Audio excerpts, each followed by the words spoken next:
어, 이 시간은 하나님의 말씀, 오늘 주신 하나님의 말씀 봉독하는 시간입니다. 신약 성경 베드로후서 1장 12절로 19절 말씀입니다. 제가 봉독하겠습니다.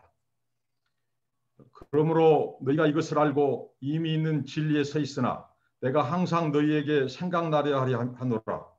내가 이 장막이 있을 동안에 너희를 일깨워 생각나게 함이 옳은 줄로 여기노니 이는 우리 주 예수 그리스도께서 내게 지시한 것 같이 나도 나의 장막을 벗어날 것이 임박한 줄을 알미라. 내가 힘써 너희로 하여금 내가 떠난 후에라도 어느 때나 이런 것을 생각나게 하려 하노라. 우리 주 예수 그리스도의 능력과 강림하심을 너희에게 알게 한 것이 교묘히 만든 이야기를 따른 것이 아니요 우리는 그의 크신 위엄을 친히 본 자라. 지극히 큰 영광 중에서 이러한 소리가 그에게 나기를 이는 내 사랑하는 아들이요 내 기뻐하는 자라 하실 때에 그가 하나님 아버지께 존귀와 영광을 받으셨느니라. 이 소리는 우리가 그와 함께 거룩한 산에 있을 때에 하늘로부터 난 것을 들은 것이라. 또 우리에게는 더 확실한 예언이 있어 어두운 데를 비추는 등불과 같으니 날이 새어 샛별이 너희 마음에 떠오르기까지 너희가 이것을 주의하는 것이 옳으니라. 아멘. 이번 한 주간 동안 이렇게 24시간 부담과 또 기도와 또 정성과 사랑을 쏟고 우리에게 말씀을 들려주고 계신 컴 선교회 대표, 컴 선교회 대표이신 우리 이재환 선교사님께서 베드로의 유언이란 제목으로 말씀을 전해 주실 때 많은 은혜의 시간이 되시기를 바랍니다. 안녕하세요. 저에게 기회를 준 5일 동안이 오늘로서는 여러분들과는 또 마지막이 되겠네요. 그러나 저에게는 이 5번이 참 축복된 시간이었습니다. 우선 제가 긴장이 많이 됐고 이렇게 어떻게 이런 기회에 많은 사람들에게 이 줌을 통해서 복음을 전할 수 있는지 걱정도 많이 했습니다. 이게 내가 무슨 말을 해야 되나. 특별히 우리 선교사님들은 다 아주 귀하신 분들인데 저보다 더 말씀도 많이 알고 또 기도들도 많이 하고 또 실제로 행함이 있는 사역들을 그렇게 많이 하는데 뭘 할까 고민을 했는데 벌써 마지막에 되고 보니까 한편으로는 참 다행이다 생각도 듭니다. 저도 며칠 더 하라고 하면 얼마나 힘들까요? 오늘은 베드로에 관해서 좀 말씀을 나누려고 해요. 제가 이 베드로 후서를 읽다가 말씀을 보니까 베드로가 내가 이제는 이 육신의 장막을 떠날 때가 임박했으므로 베드로가 이제 죽는 날을 아는 것 같아요. 주님이 가르쳐 주신 것 같아요. 우리들도 가르쳐 주면 참 좋을 것 같은데 그러면 더 준비하고 정신 차리고 기도를 할 텐데 어쨌든 베드로에게 그가 알증 가운데서 육신의 장막을 떠날 것이 임박한 줄을 알 때 고민을 했을 것입니다. 야, 그럼 이게 마지막일지도 모르는데 내가 많은 경험과 사역과 일 가운데 이 나이를 살아올 때 많은 일 가운데서 내가 다음 세대에게 무엇을 남겨주고 가야 될 것인가. 그죠? 그 고민을 해서 오늘 본문에 보면은 그가 가장 많은 일들 가운데서 꼭 전하고 싶었던 얘기를 나누는 장면입니다. 우리가 너무 훌륭한 사람과 훌륭한 인격과 삶을 보면 저분처럼 살고 싶다라는 말보다는 아이고 나는 그렇게 못하겠다. 아이고 나는 포기하지. 그럴 때가 많은데 그렇죠? 어떤 면에서 사도 바울 같은 경우에는 내가 아무리 쫓아가도 저분은 도무지 내가 따라갈 수 없는 분이니까 미리 포기할 마음도 생겨요. 그렇지만 베드로는 우리들에게 큰 용기를 줘요. 특별히 저에게. 제가 선교지에 가서 가장 어려운 것 중에 하나가 어렵게 태어난 저희 아들이 있는데 이제 학교를 갈 시간이 됐습니다. 근데 어디를 보내야 될지 어떤 학교를 보내야 될지 참 고민이 많았어요. 다들 좋은 학교에 가고 좋은 공부를 통해서 하나님의 영광을 돌리는 많은 사람도 봤는데 근데 저는 사실상 제가 일하던 아프리카 그 감비아 땅에도 아메리칸 스쿨도 있고 브리티시 스쿨도 있고 또 그다음에 프렌치 스쿨도 있고 또 현지인 학교들도 있고 근데 저희 친구가 어느 날 체크를 하나 보내줬어요. 당신은 선교사지만 아들은 아니니까 내가 이 교육비를 보내줄 테니까 아메리칸 스쿨 좋은 학교에 보내라. 근데 저는 그 체크를 받아서 그냥 찢어버렸어요. 제가 돈이 없어서 안 보내는 게 아니라 내가 저희 아이를 그런 좋은 브리티시 스쿨이나 또는 그 아메리칸 스쿨을 보내고 새끼 밥 먹기도 힘들고 그렇게 고통하는 사람들에게 무슨 얼굴로 내가 설교를 할 수 있을까? 막 가난하기가 이루 말할 수 없는 사람들, 하루에 세 끼를 다 먹는다면 그 사람들은 행복하다고 말합니다. 그런 사람에게 나는 죽어도 그렇게 못하겠더라고요. 그래서 저에게 자녀 교육에 큰 도움을 줬던 분이 베드로예요. 왜냐하면 여러분 아시다시피 베드로는 어부 출신입니다. 그때나 지금이나 어부 출신이 공부 많이 했다는 얘기는 내가 들어본 적이 없어요. 그때도 마찬가지겠죠. 어부의 학교를 가본 적이 없는데, 그러니까 베드로는 가방끈이 짧은 게 아니라 아예 가방이 없는 사람이죠. 저는 이것이 큰 용기가 됐어요. 맞다. 좋은 학교를 하고 공부 잘해야 하나님이 쓰시냐? 하나님이 쓰시면 쓰시는 거다. 그리고 저는 여러 가지 반대에도 불구하고 그냥 현지 학교를 보냈습니다. 근데 고생을 많이 했죠. 아침이면 물 한 방울도 안 마시고 밥 한 줄도 안 먹고 그냥 학교를 갑니다. 나중에 저한테 물어요. 아빠 내가 왜 그때 안 먹고 안 마신 줄 알아? 그래. 그래서 왜 그랬니? 화장실 가기가 싫어서. 여러분 아프리카 화장실이라는 게 뭐 좋은 화장실이 아니죠. 종 땡땡 치면 시골 학교 같은 데는 그저 산속으로 다 흩어져서 볼일 보고 들어오는 건데 물론 그가 자라난 다음에 저는 미안하다고 용서를 빌기도 했습니다. 그러니까 어떤 면에서 저는 인간적으로는 자식 교육도 잘못 시킨 사람 중에 하나죠. 그렇다고 선교를 잘했냐 하면 그것도 아니고요. 근데 저는 베드로가 큰 용기를 줬어요. 큰 용기를 줬어요.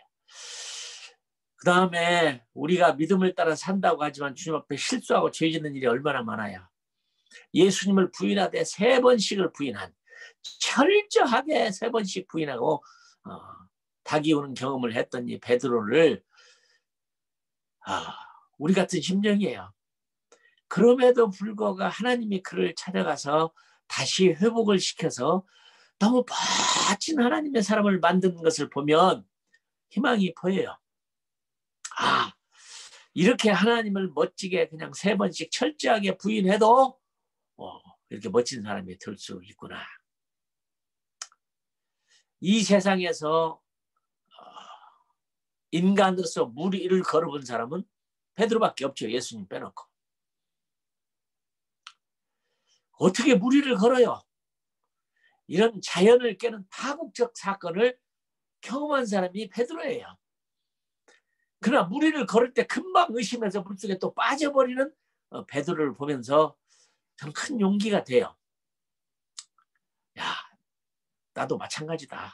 믿음이 있는 척하지만 때로는 있는 것 같고 없는 것 같기도 하고 구원의 흔들림에 대해서도 그냥 구원 받았는지 안 받았는지 내 생명책 이름이 지워졌는지 있는지조차도 구분이 안 될 만큼의 우리가 그런 상황에 빠질 때도 있어요. 베드로 그런 면에서 우리들에게 얼마나 큰 위로가 되는지 몰라요. 우리 선교사님들이 많이 다 선교 헌금들 많이 오면 얼마나 좋겠어요. 후회 주시고 꾸짖지 아니하시면 눌러 넘치게 해주신다고 하는데 여러분 죄송합니다. 나는 그 말은 안 맞는 것 같아요. 여러분도 혹시 돈을 너무 많이 선교비를 너무 많이 보내줘서 휴지처럼 사용해 본 적 있나요? 어쩌면 그렇게 딱 맞게 보내주시는. 그런데 어느 날 가버나움에서 베드로와 예수님이 회당에 들어갔습니다. 들어갔는데 회당장이가 오더니 베드로의 옆구리를 꽉 잡으면서 야 베드로야 너희 선생은 성전세를 내지 않느냐. 엉겹결에 이 베드로는 낸다 대답했습니다. 그래서 주님이 물었겠죠. 야 너 돈 있어? 없는데 왜 낸다고 그랬어? 난 예수님이 돈 있는 줄 알았는데요. 나 돈 없는 거 너 알잖아. 두 분이 다 돈이 없어요. 성전에 들어갈 때는 한 사람당 2드라크마씩 틀림없이 내서 내 드라크마를 내야 되는데 두 분이 한 푼도 없이 성전을 그냥 들어갔다 이 말입니다. 그때 예수님 그래요. 베드로야 이 나라 임금의 아들들이 세금을 내느냐? 안 내죠. 우리도 낼 필요가 없는데 오해받지 않게 해서 너는 가서 디베리아 바닷가에 낚시를 던져서 고기를 잡아서 너와 나의 세금을 내라. 사랑하는 여러분 이것이 무슨 안델센의 동화입니까? 돈을 물고 있는 물고기가 세상에 어디가 있습니까? 우리 주부 선교사님들 생선 요리 많이 하면서 생선 입에서 동전 나와본 적 있어요? 불가능한 얘기죠. 근데 나는 멋져요. 베드로가 주님께 이유를 달지 않고 거기서 디베리아 바닷가에 고기를 잡으러 갑니다. 이게 고기가 잡힐까요? 고기 입속에 돈이 있을까요? 말도 안 되는 얘기. 여러분 아시는 대로 고기는 사람 숫자보다 더 많습니다. 사람이 78억이라면 10배로 가정해도 780억의 물고기 가운데 돈 물고 있는 물고기는 한 마리도 없죠. 근데 베드로는 순종해서 가요. 정말 멋져요. 낚시를 던졌습니다. 여러분 그 엄청난 물고기 가운데 첫 번째 던져서 잡힐 수 있는 확률이라는 건 780억의 계승입니다. 불가능한 얘기야. 또 하나 더 불가능한 얘기는 이 주석에 보니 그런 말이 써 있더라고요. 베드로가 잡았던 물고기는 낚시를 잡는 물고기가 아니고 그물로 잡는 물고기래요. 근데 낚시를 던졌어요. 첫 번째로 잡힐 확률도 없고 그 다음에 또 하나는 설령 돈을 물고 있는 물고기가 있었다. 그럼 상식적으로 생각해 보세요. 돈을 물고 있는 물고기가 낚시는 왜 물겠어요? 입속에 아무것도 없다면 물 수 있지만 동전을 물고 있는 물고기가 어떻게 낚시를 물겠냐고요. 근데 베드로는 순종해서 낚시를 던져서 아마 두 손이 덜덜 떨렸는지 모르겠어요. 낚시를 끌어올리는데 고기가 달려 있습니다. 잡아서 입을 벌려봤더니 동전이 들어있어요. 근데 입속에 들어있는 동전은 하나밖에 없습니다. 꺼내놓고 보니까 한 세겔이에요. 한 세겔은 너무도 정확하게 4드라크마예요. 두 사람이 성전세를 낼 돈이 한 사람이 2드라크마씩 하면 4드라크마인데 정확하게 고기 입에서 나온 것은 4드라크마 한 세겔이었어요. 이럴 수가. 우리 선교사님들 선교 사역하면서 그런 간증을 할 때 있죠. 이럴 수가. 예, 하나님은 이럴 수가 있는 일을 하신다 이 말이죠. 이럴 수가 없는 일을 하신다 이 말이죠. 저는 선교사로 파송을 받아서 저를 파송한 교회가 교회 어려움 때문에 15년 동안 선교비를 한 번도 보내준 적이 없습니다. 제가 첫 시간에 말한 대로 원망하거나 미워하거나 그러지 않습니다. 아무것도 보내주지 않는 선교비를 책정하지 않았기 때문에 저는 소위 페이스 미션이라고 하는 걸 배우게 됐어요. 믿음이 많아서 페이스 미션을 배운 게 아니라 없어서 배웠어요. 하늘만을 바라보고 달라고 기도하고. 그런데 한 번도 하나님은 굶거나 어렵거나 힘들게 하지 않더라고요. 아주 페이스 미션의 그 멋진 것을 너무 많이 경험을 많이 했습니다. 제가 훌륭해서 보낸 것이 아니고 제가 믿음이 있어서 보낸 것이 아니라 감비아 사역을 위한 하나님의 역사였겠죠. 많은 기적들. 베드로가 저에게 용기를 줬습니다. 고기 입에서 돈을 꺼내서 성전세를 낼 수 있고 그것도 기적이라고 하는 것은 특별한 의미를 갖는 것인데 오해받지 않기 위해서 그런 기적을 행하신 분이라면 하나님은 분명히 우리들에게 큰 역사를 일으킬 것을 저는 조금도 의심하지 않았어요. 우리 선교사님들 혹시 살아오는 동안에 경제적인 어려움, 그런 어려움 많이 있었죠. 있는 것도 팔기도 하고, 팔으려고 계획도 해보고, 보따리 싸서 떠나려고도 해보고. 저는 소위 페이스 미션이라는 걸 체험으로 경험하는 큰 축복을 누렸는데, 베드로가 저에게 큰 용기를 줬어요. 자녀 교육에 대한 확실한 용기도 주었고, 좋은 공부, 좋은 학교 가서 좋은 직업을 갖는 것이 주의 일을 잘할 수 있는 길은 아니다. 하나님이 불러 쓰시면 쓰시는 것이다. 모세를 불러서 쓰신 장면을 보면 우리 인간적인 상식으로는 이해가 안 돼요. 나이 80일 될 때까지 사람을 죽이고 아라비아로 도망을 가서 거기에서 결혼해 살면서 80 될 때까지 장인 어른의 양을 치고 있는, 욕심도 없고 이런 비전도 없고 꿈도 없고 아무것도 없는, 아니 그 나이에 80에 장인 어른의 집에서 새끼 밥을 얻어먹고 빈대부터 사는 그 모세가 난 너무너무 낙심스러워요. 야곱은 그래도 욕심이라도 있었죠. 양새끼를 뺏으려고 베이트시라도 해가지고 얼룩양을 하나라도 더 만들어서 자기 것을 만들려고 하는 아주 그 못된 그런 무언가, 그래도 나쁜 욕심이지만 그런 뭔가 의욕이라는 것도 있었잖아요. 그러나 모세는 그것도 없었더라고요.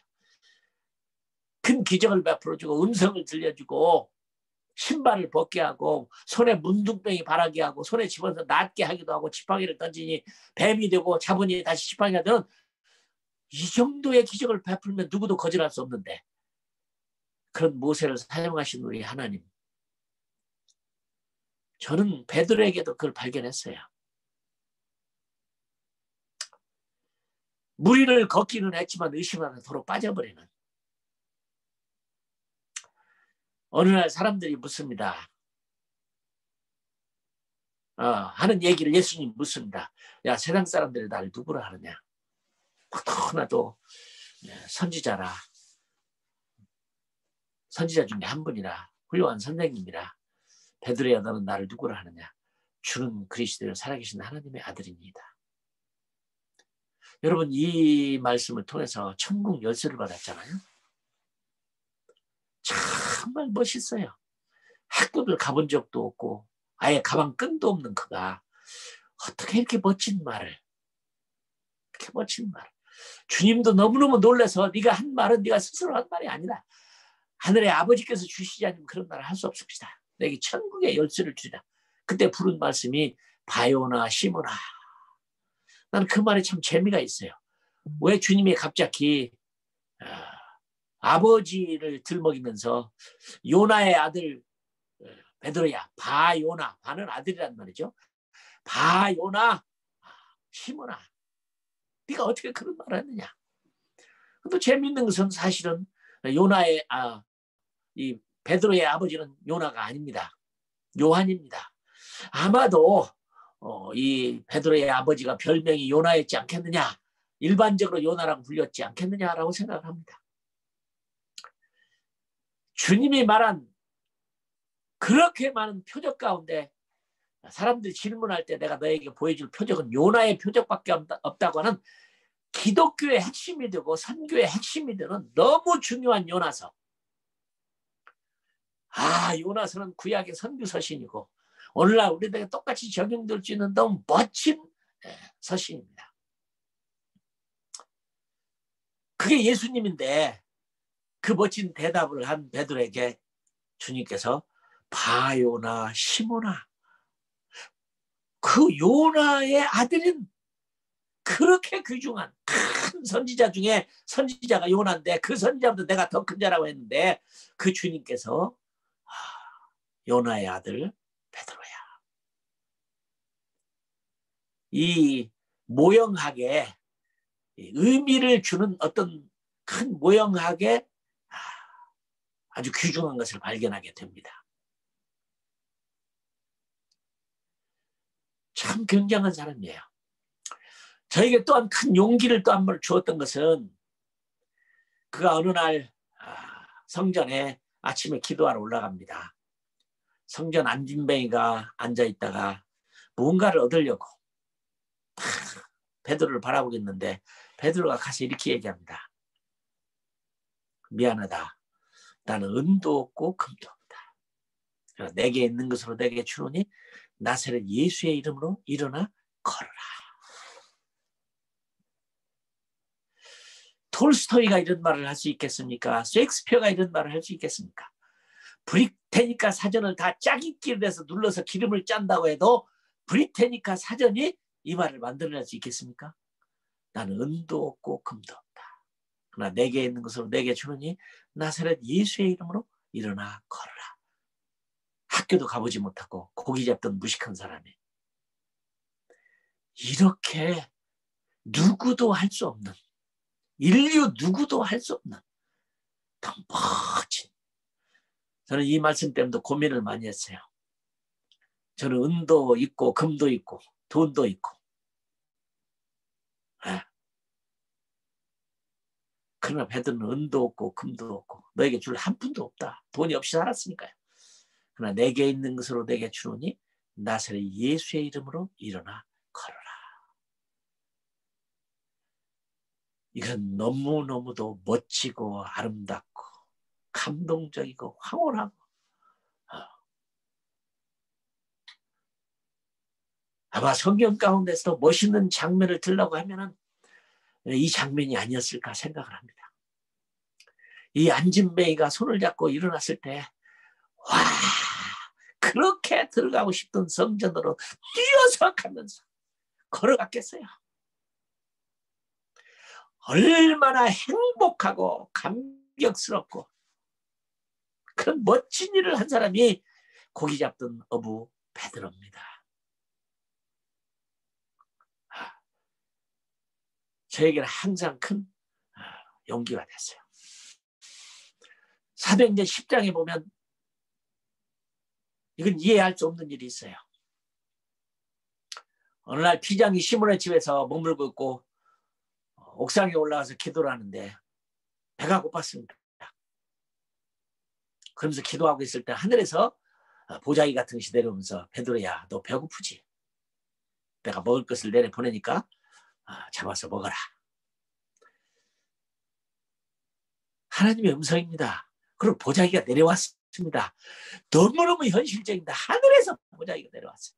근데 그 안에 보니까 먹어서는 안 되는 금지된, 율법에서는 금지된 그런 짐승들, 벌레들이었습니다. 하나님, 나 안 먹겠습니다. 아니, 베드로가 예수님을 따라다닌 지가 3년이고 그렇게 성령 충만받고 죽은 자도 살리고 안진뱅이도 일으키고 한 번 설교에 4,000명, 5,000명씩 돌아오는 놀라운 역사를 일으킨 베드로가 어떻게 하나님의 그 말씀을 거절할 수 있을까요? 깜짝 놀란 것은 베드로가 아직도 율법에 붙잡혀 있구나. 입으로 들어가는 것이 더러운 게 아니고 나오는 것이 더럽다고 이미 다 말씀했습니다. 그럼에도 하나님이 잡아먹으라는 그 벌레를 먹을 수 없습니다. 아직도 율법주의가 남아있는 온전하지 못한 베드로의 모습을 보게 됩니다. 우리도 마찬가지입니다. 신앙생활에 내가 율법에 붙잡힐 때가 많습니다. 이게 은혜인지 율법인지 아니면 성령의 법인지 연약한 저희들이기 때문에 아직도 율법에 붙잡혀 있는 베드로의 모습을 보고 안타깝습니다. 오늘날 교회에도 보면 이 율법적인 분들을 너무 많이 봅니다. 너무 많이 봐요. 안식일, 11조, 감사헌금, 금식 다 아름다운 일입니다. 율법적으로 사시는 분들. 두 번째입니다. 그래도 하나님이 내가 잡아 먹으라고 했지 않느냐. 잡아 먹어라. 싫습니다. 이걸 보니까 왜 그럴까 제가 고민해 보니까 아직도 전통에 붙잡혀 있어요. 어쩌면 이런 팬데믹 사건, 코비드 19 사건이 우리의 모든 전통을 다시 한번 고민하게 만드는, 서양 선교사들에게 있어서 굉장히 충격적인 이 선교적 이론은 디웨스터나이제이션. 복음이라는 것을 문화의 그릇에 담아가지고 가가지고 문화적 기독교를 가르치는, 양복 입고 넥타이 차고 뾰족탑을 세우고 빨간 벽돌로 지어야만 교회고,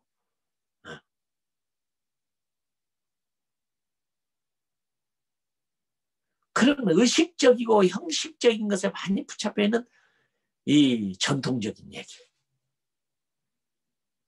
저도 그런 게 많이 있습니다. 그러나 선교사로서 선교 현장에 가서 살다 보니까 문화라고 하는 것과의 충돌 속에서 복음의 참 진리를 발견한 건 너무 기쁜 일이었습니다. 너무 기쁜 일이었어요. 근데 베드로가 그렇게 멋진 천국의 열쇠를 받은 그가 선교의 시효자도 모른다는 사실은 너무 놀라운 일이에요.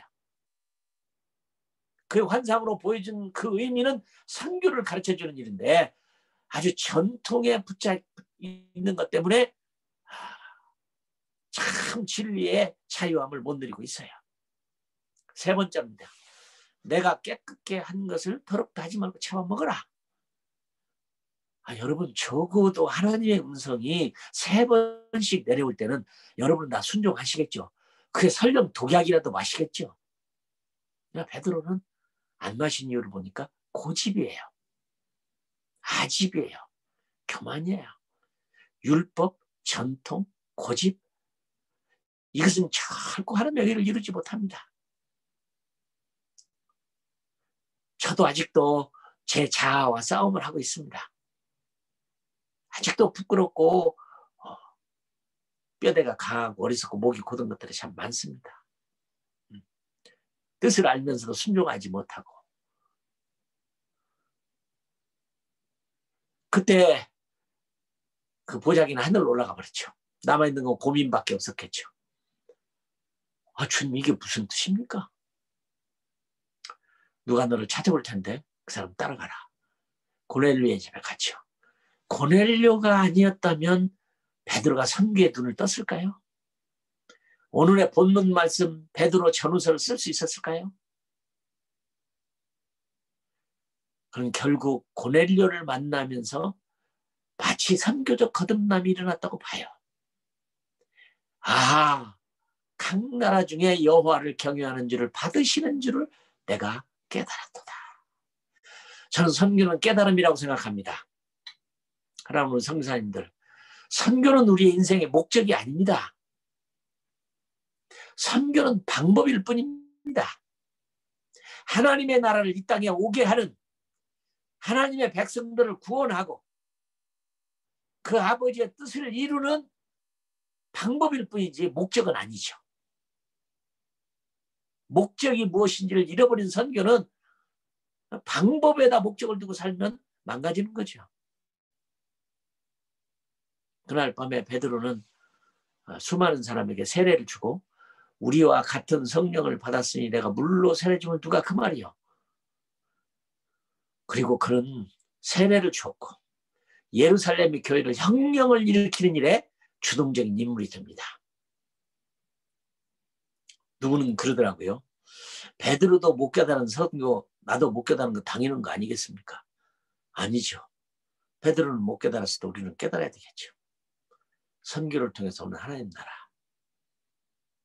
나는 베드로가 그에 너무 멋지게 쓰임받은 것을 감격해요.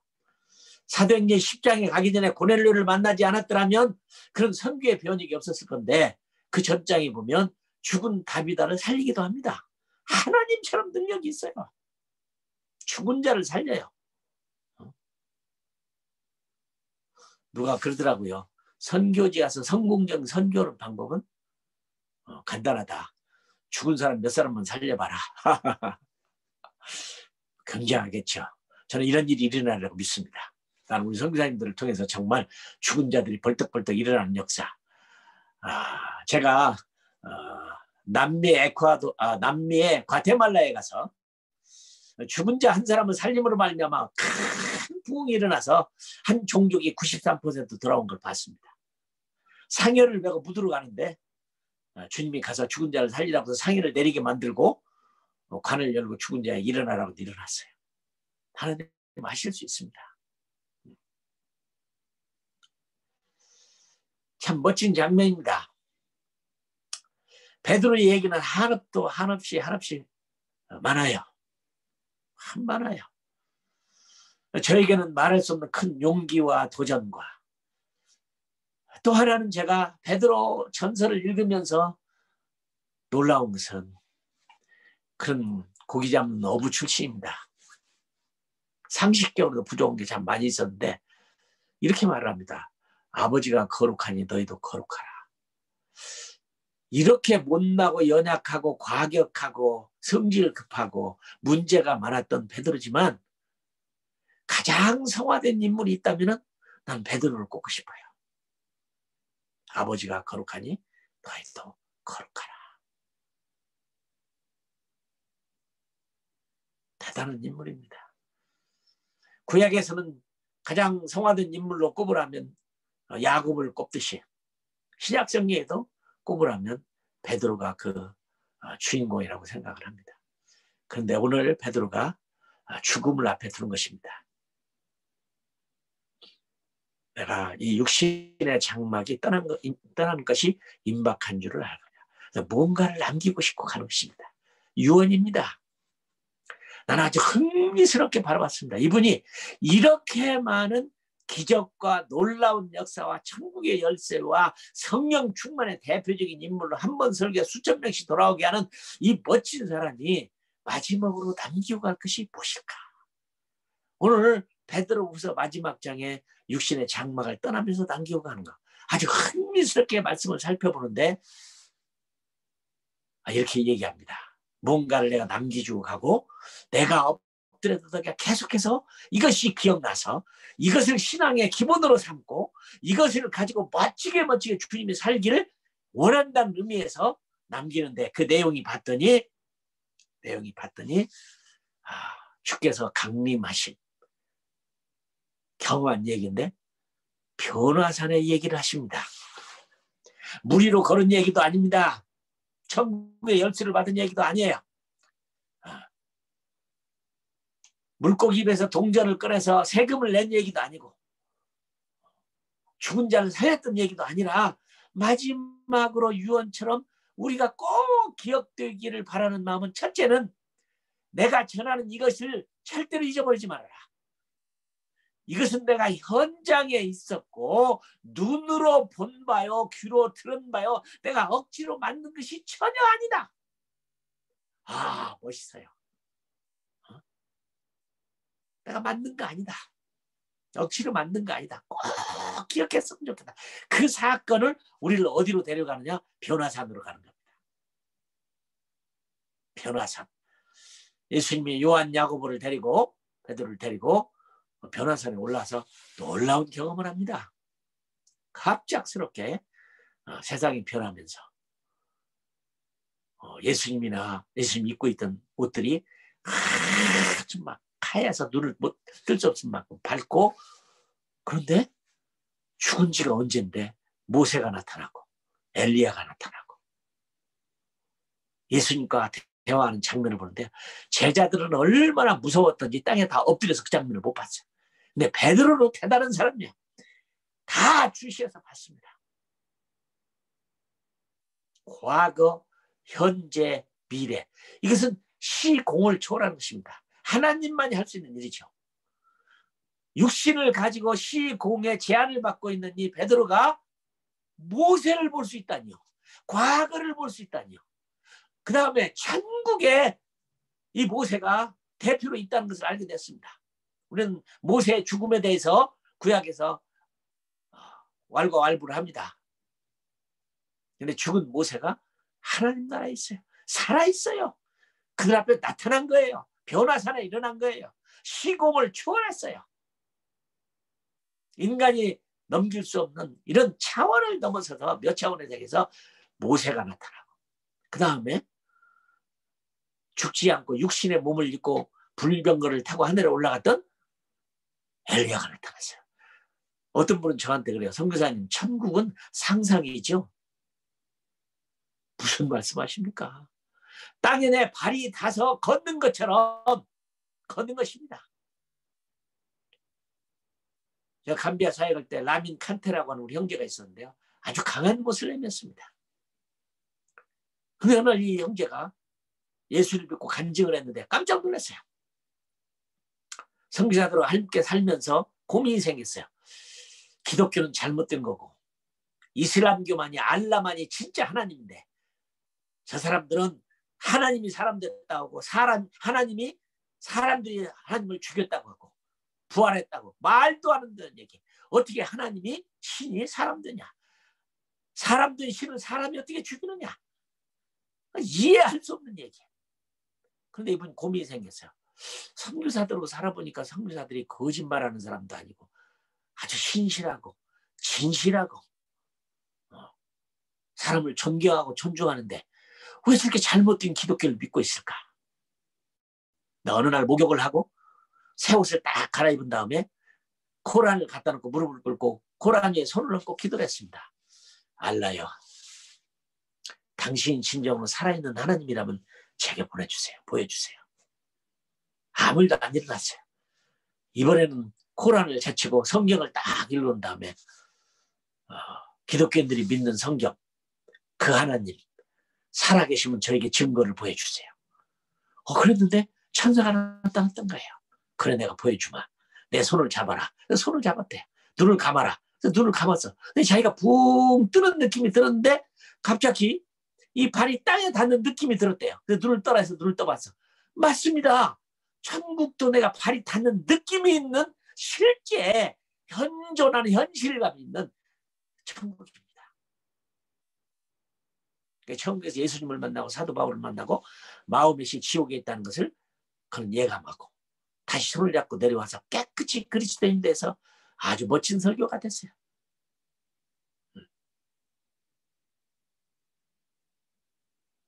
하나님의 나라. 그 변화산에서 그 장면을 보게 됐을 때 제자들은 감히 쳐다보지도 못했지만 그걸 보았어요.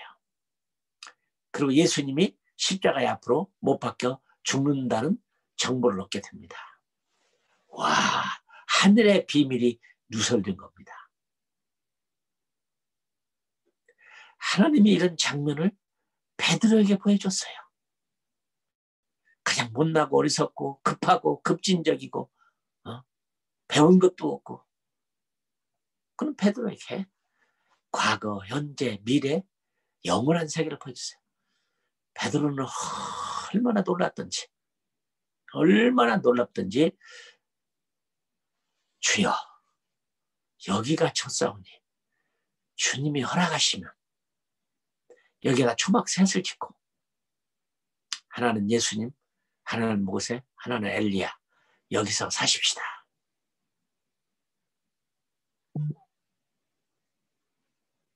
나는 오늘 이 설교의 가장 중요한 키를 말씀드리고 싶어요. 왜 우리는 이런 유혹에 빠지지 않을까요?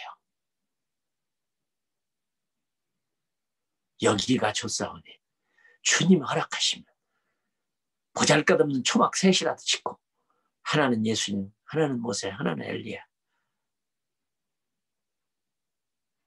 오직 예수님만 보이는, 오직 예수님만 보이고 그분만을 위해서 살고 싶어하는 우리는 왜 이런 유혹을 빠지지 못할까요? 소원을 이루고 출세하고 자녀 교육 잘 지키고 건강하고 오래 살고 좋은 학교 가고 좋은 디그리를 얻고 왜 우리는 이 베드로 같은 순수하게 하나님만을 바라보는, 물론 우리는 아직 천국 경험을 못했다고 하는 약점도 있긴 하지요. 우리 모든 그리스도인들이 이런 유혹에 빠졌다면 여기가 좋사오니 주님 한 분만으로도 만족합니다. Jesus is everything to me. It's enough. More than enough. 주님 한 분만으로 저는 만족합니다. 세상 내려갈 생각도, 가족 만날 것도, 아무것도 생각하지 않고. 물론 사도 바울은 얼마나 황홀했던지 자기가 무슨 말을 하는지도 몰랐다고 성경에 쓰여 있습니다. 왜? 우리는 무슨 말을 하는지도 모를 만큼의 하나님께 취해서 말입니다. 나는 너무너무 부끄러워요. 내가 예수님에게 이렇게 취해버려. 그래도 학교 다닐 때는 그 음식을 밥 먹듯이 하고. 참 철야, 금식, 산기도, 밤마다 기도, 따뜻한 방에서 잠을 안 자겠다고 항상 교회당에 가고 쭈구쭈구 자던 일도 생각해 보는데, 그런 열정이 어디로 가버렸는데 많이 이제 사라졌어요. 욕심이란 말은 별로 좋은 말이 아니죠.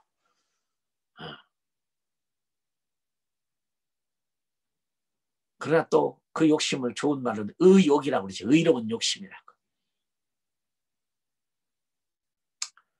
왜 우리는 이런 유혹을 받지 않을까요?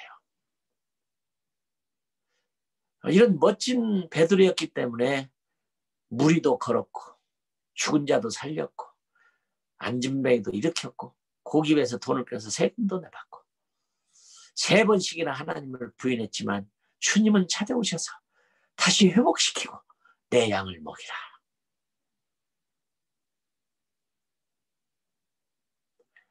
이 말은 우리 선교사님들에게만 주는 말은 아니죠. 선교사님들에게 주는 말은 아니죠. 우리를 넘어지게 만드는 것은 첫째가 물질입니다. 둘째가 명예입니다. 셋째가 성입니다.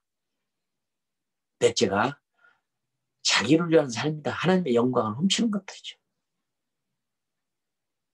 저는 자신이 없어요. 자신이 없어요.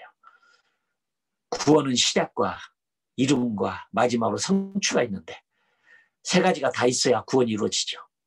그래서 베드로는 넉넉한 구원이라는 말을 합니다. 겨우 구원받지 말고 넉넉한 구원을 받게 될 것이다.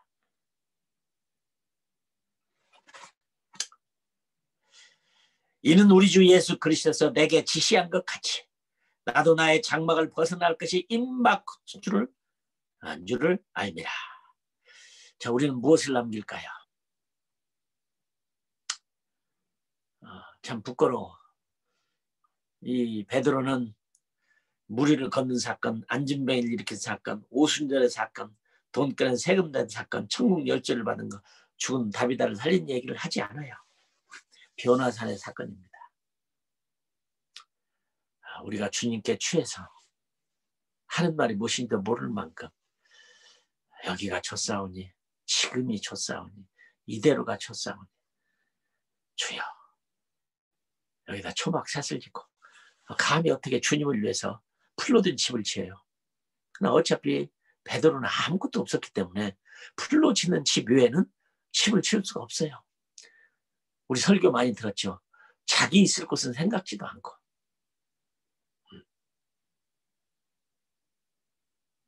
나는 우리 선교사님이나 제가 마지막 숨 넘어갈 때까지 한번 멋지게 다 모든 것을 포기하고 버리고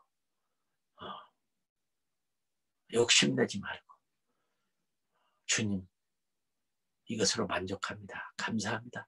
지금 불러도 좋습니다. 갈 준비 잘하고 살게 하시고 가능하면 살아있는 동안에 주님 만나면 얼마나 좋습니까? 가장 첨단에 일하는 것이 선교사역인데 나는 우리 선교사님들이 평생에 가장 아름다운 선택이 선교사의 선택이라고 믿습니다. 자랑스럽습니다. 대통령? 물론 자격도 없어서 대통령 못하지만 대통령을 왜 해요? 부자? 권력? 명예? 하나님이 하시면 낚시질에서 고기를 잡아서 입속에서 동전을 꺼내서 너무도 놀랍게 세금을 바칠 수 있다는 것처럼 난 우리 성도님들에게 이럴 수가 하나님 이럴 수가 있습니까? 주님 찬양합니다. 축하합니다. 감사합니다. 주님 한 분만으로 만족하며 살겠습니다 하시는 우리 성도님들 되기를 주님의 이름으로 베드로를 대신해서 변호사의 얘기를 전했습니다. 기도하겠습니다. 하나님 우리 아버지, 우리들에게도 이 베드로 같은 유혹이 있게 해주세요. 왜 우리는 이런 유혹을 받지 않을까요? 주님 한 분만으로 만족하는 왜 유혹을 받지 않을까요? 날마다 뭐가 그렇게 부족하고 날마다 뭐가 그렇게 필요하고 하나님 아버지 너무너무 세상 것에 매여서 하나님 너무 고민하고 고통하는 우리 허물을 용서하시고 주님 한 분만으로 행복이 넘치는 만큼 특별히 이렇게 선교 사역으로 부른 거 너무너무 아름다운 사역, 영광스러운 사역. 아버지는 아무도 우리 선교사님 뒤돌아보지 않게 하시고 쟁기를 잡고 뒤돌아보지 않고 승리하도록 지켜주시고 인도하시고 함께해 주옵소서. 우리가 천국에서 만날 날들 또한 기약합니다. 예수님의 이름으로 기도하옵나이다. 아멘.